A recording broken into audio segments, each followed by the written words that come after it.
बाबा मला पण एफ-डी चालू करायची आहे. जशी तुम्ही फायनान्शियल प्लॅनिंग केली, तसंच मला पण करायचं आहे. तुला एफ-डी मध्येच इन्व्हेस्टमेंट का करायची आहे? हो, कारण एफ-डी म्हणजे सेफ्टी आपण बघितलंय ना. नक्कीच एफ-डी मध्ये सेफ्टी मिळतेच, पण जेव्हा आपल्याला सेफ्टी मिळते, तेव्हा आपण दुसऱ्या एका गोष्टीला मुकतो, ते म्हणजे रिटर्न्स. बाबा म्हणजे काय? एफ-डी मध्ये तुला 6% चेच रिटर्न्स येणार आहेत. पण तेच म्युच्युअल फंडमध्ये आपण हिस्टॉरिकली बघितलं तर 10, 12, 15% सुद्धा म्युच्युअल फंड्समध्ये रिटर्न्स आलेले आहेत. तर तू 1,00,000 इन्व्हेस्ट केले एफ-डी मध्ये तर 6,000 तुला एका वर्षाला रिटर्न येईल. पण तेच कदाचित म्युच्युअल फंडमध्ये तुला वर्षाला 12,000 या ॲव्हरेजनी रिटर्न्स येऊ शकतात. मग माझे पैसे एफ-डी सारखे म्युच्युअल फंडमध्ये पण लॉक इन होतात का? बघ एफ-डी मध्ये लॉक इन असतं ना, तर ते 1 वर्ष, 3 वर्ष, 5 वर्ष अशा टप्प्यामध्ये लॉक इन असतं.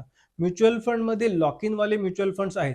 पण त्या फंड्समध्ये इन्व्हेस्ट न करता तू ओपन एंडेड फंड्समध्ये इन्व्हेस्टमेंट केली आणि त्यामध्ये तू मेंटली लॉक इन ठेवलंस, की मला 5 वर्ष हातच लावायचा नाही या पैशांना किंवा 10 वर्ष मी पैसे काढणारच नाही, तर तू नक्कीच 12-15% सुद्धा रिटर्न्स कमवू शकतो.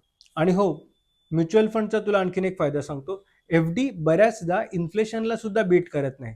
म्हणजे इन्फ्लेशन आपल्याकडे 8% वाढतं आणि तुझ्या एफ-डीला 6% रिटर्न्स येतात. म्हणजे तू वर्षाला 2% निगेटिव्ह रिटर्न्स कमवतो. तेच जर तू म्युच्युअल फंड्समध्ये इन्व्हेस्टमेंट केली तर तुला 10, 12, 15% जर रिटर्न आले, तर तू एफ-डीचे रिटर्न्स आणि इन्फ्लेशन या दोघांना बीट करतो.